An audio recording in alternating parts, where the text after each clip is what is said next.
Պարզ սերի հայրենակիցները թրմ կրկին քաղաքական խաչմերուկն է, այսօր մարտի 14-ն է,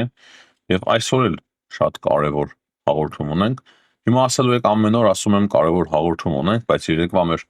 հաղորդման մեջ հիմնական կարևոր հարցերից մեկը, որը որ խոսում էինք, դա հաստատվող արդեն Ռուսաստանի օգնությունն էր Իրանին, և այն, որ օրինակի համար Ռուսաստանն է սկսել ուղղորդել իրանական դրոնները, դրա համար նրանք շատ ցավոտ հարվածներ են հասցնում նաև Պարսից ծոցի երկրներին։ Այսօր Թրամփն է անդրադարձել այդ հարցին և դրանից բացի այսօր շատ հզոր հարված է հասցվել Իրանին, Իրանի Խարկ կղզուն, որը որ կարելի ասել ամենաուժգին հարվածն էր այս պատերազմի ընթացքում 13-14 օր է արդեն պատերազմը շարունակվում է և ամենահզոր հարվածը հասցվել է հիմա։ Դրանից բացի երեք աննախադեպ հրթիռակոծության է ենթարկվել Իսրայելի տարածքը, և էլի շատ հարցեր կան, որոնք որ պետք է քննարկենք, նաև Հայաստանին վերաբերող հարցեր, դրա համար այսօրվա հաղորդումը նույնպես չափազանց կարևոր է, այսինքն մենք երբ որ ասում ենք չափազանց կարևոր հաղորդում ունենք, իրոք դա այդպես է։ Շատ շնորհակալ եմ բոլոր լայքերի համար, բաժանորդագրումների և բաժանորդագրվածների, որոնք որ վաղուց բաժանորդագրված են նաև մեր ալիքին, նաև շնորհակալություն մեկնաբանությունների համար։ Սկսենք Հայաստանից, սիրելի հայրենակիցներ, երեք քննարկում էր վիզաների ազատականացման հարցը Հայաստանի և Եվրամիության միջև, խոսում էր այն մասին, թե ինչքան մեծ աշխատանք է կատարել Հայաստանը, ինչքան մոտ է և տարիներ անց այն կարող է իրականություն դառնալ։ Այն իրականություն է Վրաստանի համար արդեն քանի տարի է։ Եվ ես անկեղծ ասած հույս ունեի, որ այդ process-ը մի փոքր արագ կընթանա Հայաստանում, չնայած որ շատերը շատ գոհ են, թե եվրոպացիները, թե հայկական կողմը բարեփոխումների առումով, բայց մենք հասկանում ենք, որ աշխարհը շատ արագ է փոփոխվում և այստեղ կա այն կարևոր պահը, որտեղ որ Եվրամիությունը պետք է կայացնի քաղաքական որոշում ընտրություններից առաջ, բայց մենք դա ցավոք սերտի չենք տեսնում։ Դրա համար ասում եմ այսպես, հրաշալի է, որ այդ process-ը շատ լավ ձևով ըստ իրենց ընթանում է, բայց ես կցանկանայի ավելի շուտ տեսնել այդ գործընթացը, որպեսզի ավելի շուտ տային Հայաստանին հնարավորություն, որպեսզի առանց վիզաների Հայաստանի Հանրապետության քաղաքացիները նույնպես հնարավորություն ունենային մեկնել Եվրոպա։ Ու եթե ճիշտը ուզում եք իմանալ, ճիշտ կլիներ, որ Եվրոպան դա աներ մինչև խորհրդարանական ընտրությունները Հայաստանում։ Բայց դե խոստումը որ տալիս են, դա էլ արդեն լավ է։ Բավարարվենք դրանով, չնայած ես դրանով չեմ ուզում բավարարվել,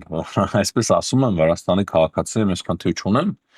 Եվրոպա մեկնելու հետ կապված, բայց շատ կուզենայի, որ Հայաստանը նույնպես շատ արագ ունենար այդ հնարավորությունը։ Երկրորդ կարևոր տեղեկությունը, սիրելի հայրենակիցներ, այն է, որ Հայաստանը մերժեց Ռուսաստանի կողմից այսպես կոչված հումանիտար օգնությունը, որը որ ուղղվելու էր Լեռնային Ղարաբաղի ժողովրդին։ Շատ լավ որ հրապարակեցին ցանկը, չնչին ինչ որ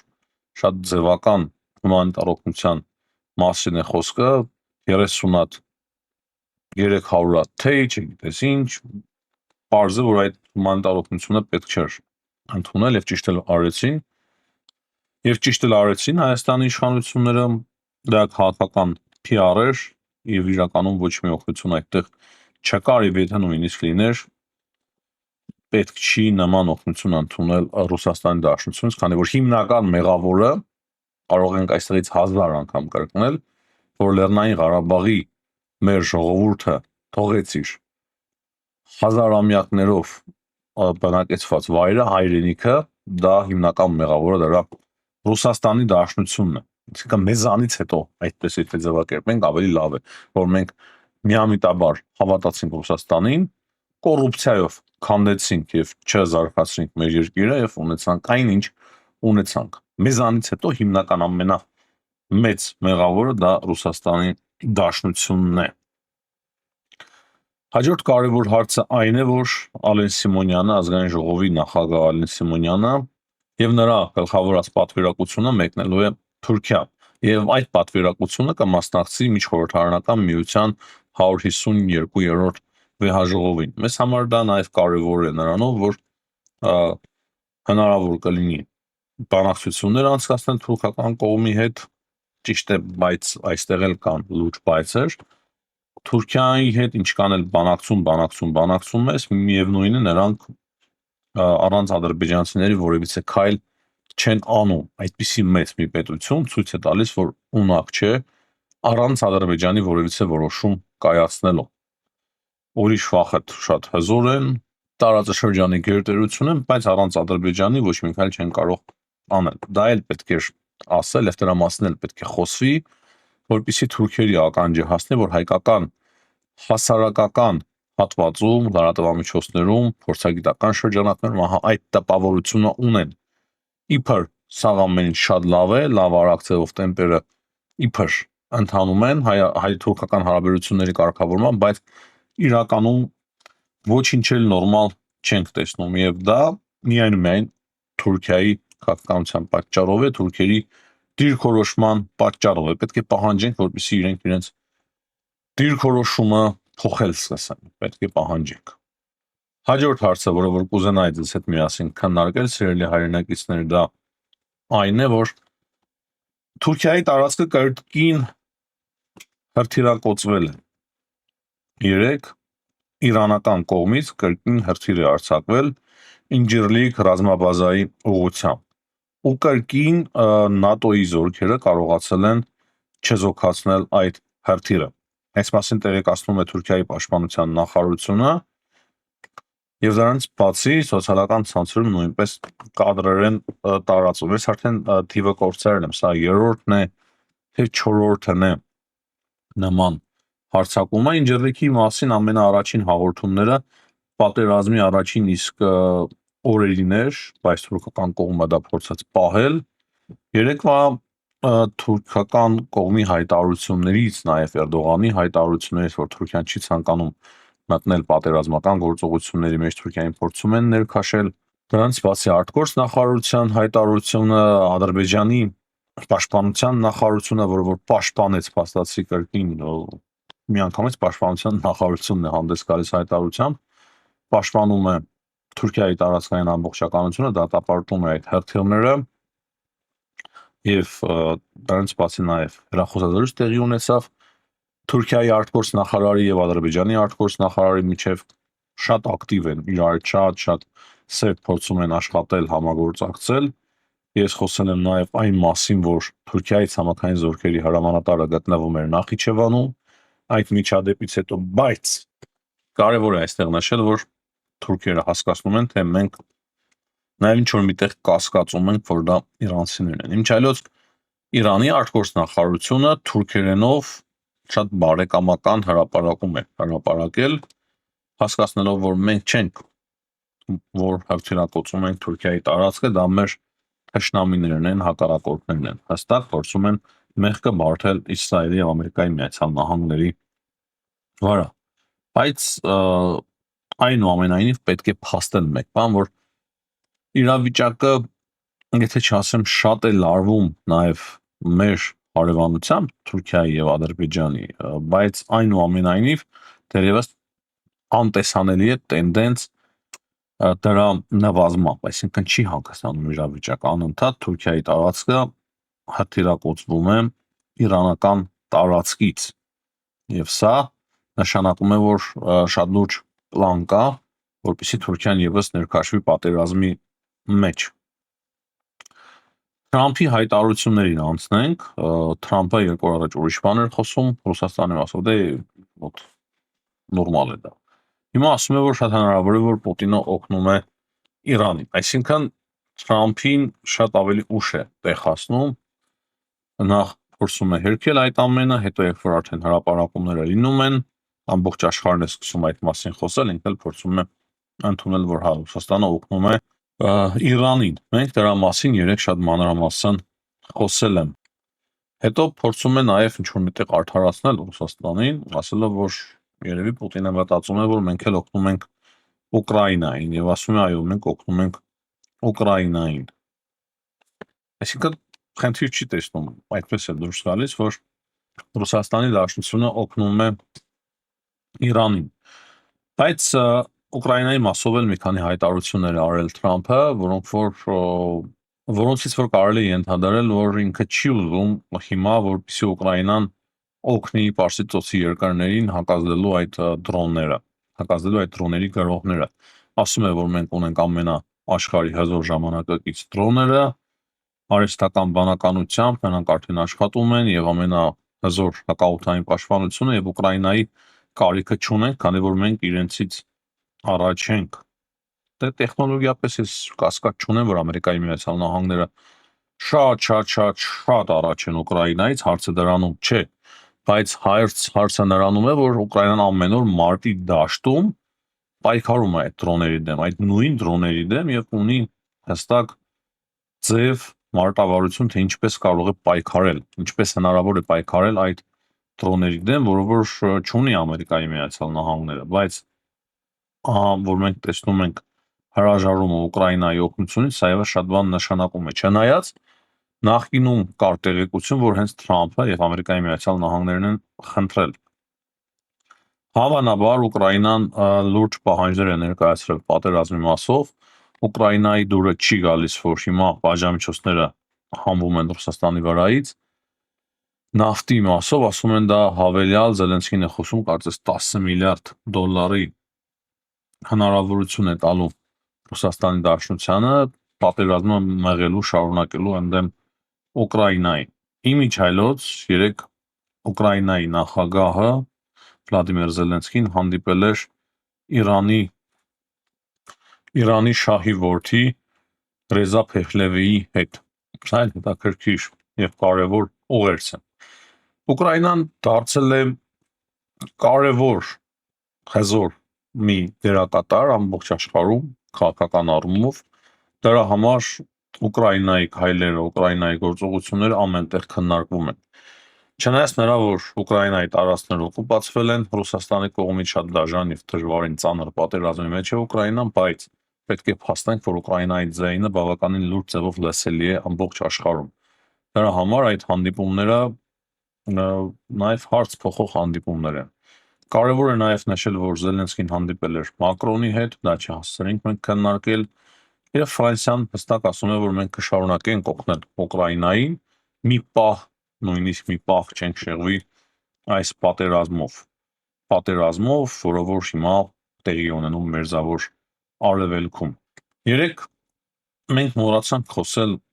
այն մասին, որ Իրաքի տարածքում ամերիկյան ինքնաթիռ է կործանվել։ Լիցքավորող ինքնաթիռներից մեկը իրար են բախվել այդ երկու ինքնաթիռները եւ շատ կարեւոր լուրջ ինքնաթիռ է կորցրել Ամերիկայի Միացյալ Նահանգները։ Ոչ թե խոցել են իրանցիները, այլ իրենց սխալի պատճառով այդ ինքնաթիռը կործանվել է, 4 հոգի զոհվել են ամերիկացիներ, այդ ինքնաթիռի զինվորականները 6-ից 4-ը զոհվել են։ Ու ինչպես արդեն նշեցի, Իրանն էլ իր հերթին շատ լուրջ հրթիռային հարձակում է իրականացրել Իսրայելի վրա, հատկապես կասետային ռումբերով։ Ասվում է, որ սա ամենահզոր հարձակումներ պատերազմը սկսվելուց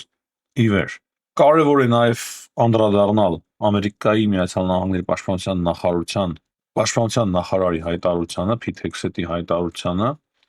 Նա ասում է, որ շատ շուտով Իրանի բոլոր պաշտոնական ռազմական ընկերությունները կոչնչացվեն։ Եվ նա օրինակ է բերում, ասում է, որ օրինակի համար 2 օր առաջ Իրանի բալիստիկ հրթիռային արտադրության ողջ հզորությունը վերացվել է։ Այսինքն ասում է, որ մենք հերթով վերացում ենք նաև նրանց հնարավորությունները, որ նրանք կարողանան նոր զենք արտադրել։ Իսկ Թրամփը հայտարարել է, որ մենք 2 անգամ վերացրինք նրանց ղեկավարությանը, դա ճիշտ ասած Իսրայելն էր հիմնական հարված հասցնողը, բայց ասում է Թրամփը, որ մենք 2 անգամ վերացրինք նրանց ղեկավարությանը, այն ժամանակ, երբ որ նրանք հավաքվել էին նոր առաջնորդ ընտրելու։ Դե այստեղ էլ կարող ենք մենք ընդհանրապես մեկ բան ավելացնել մեր կողմից, որ իրոք Իրանում չկարողացան ընտրել հոգևոր առաջնորդին հավաքի միջոցով։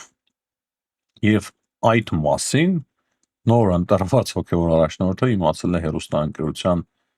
միջոցով, որտեղ են հավաքվել, ինչպես են կայացրել որոշումը եւ իրեն տեղի կացրել են հեռուստաընկերության միջոցով։ Դա եւս մեծ հարցեր է առաջացնում, այսինքն շատ հարցեր կան հենց Իրանի նոր հոգևոր առաջնորդի շուրջ։ Ինքը ինչ վիճակում է գտնվում, որքանով ծանր է վիրավորված, ինչպես են ընտրել իրեն, որտեղ է գտնվում եւ այդպես շարունակ։ Նրանց բացի կարևոր է նշել, որ Ամերիկայի Միացյալ Նահանգները հիմա փորձում է ավելացնել իր ներկայությունը Պարսից ծոցում, որպեսզի նաև Հորմուզի նեղուցով կարողանա անվտանգ ձևով ուղեկցել բոլոր նավերը, քանի որ Իրանը հարվածներ է հասցնում նավերին։ Եվ ահա ամենակարևոր հարցը Խարբ կեղծին է, որը որ ռմբակոծվել է այս գիշեր։ Թրամփը, որ հայտարարում էր, թե ամենահզոր հարվածը կհասցնենք Իրանին, հենց դրա մասին էր խոսում։ Ահա այդ կղզուց լուրջ հարվածներ էին հասցվում տարբեր նավեր եւ ոչ միայն նավեր, այսինքն հիմնական հրթիռային հնարավորությունները կենտրոնացված էին այդ կղզու վրա եւ շատ լուրջ հարվածներ է հասցրել գիշերը աննախադեպ Ամերիկայի Միացյալ Նահանգները այդ կղզում։ Բայց կարևորը այն է, որ Իրանի էներգետիկ համակարգը գազ, նավթ, որքան հիշում եմ այդպես է, այսինքն շատ մեծ պաշարները եւ հնարավորությունները նույնպես կենտրոնացած են այդ կղզու վրա եւ Թրամփը ասում է, որ դեռևս մենք այդ ամենին չենք հարվածել, բայց եթե պետք լինի կհարվածենք։ Այսինքն եթե նման հարված հասցվի, այլևս կարող է Իրանի տնտեսությունը տասնամյակներով չվերականգնվի։ Փոխեն իշխանություն չփոխեն, փոխեն ռեժիմ չփոխեն, դա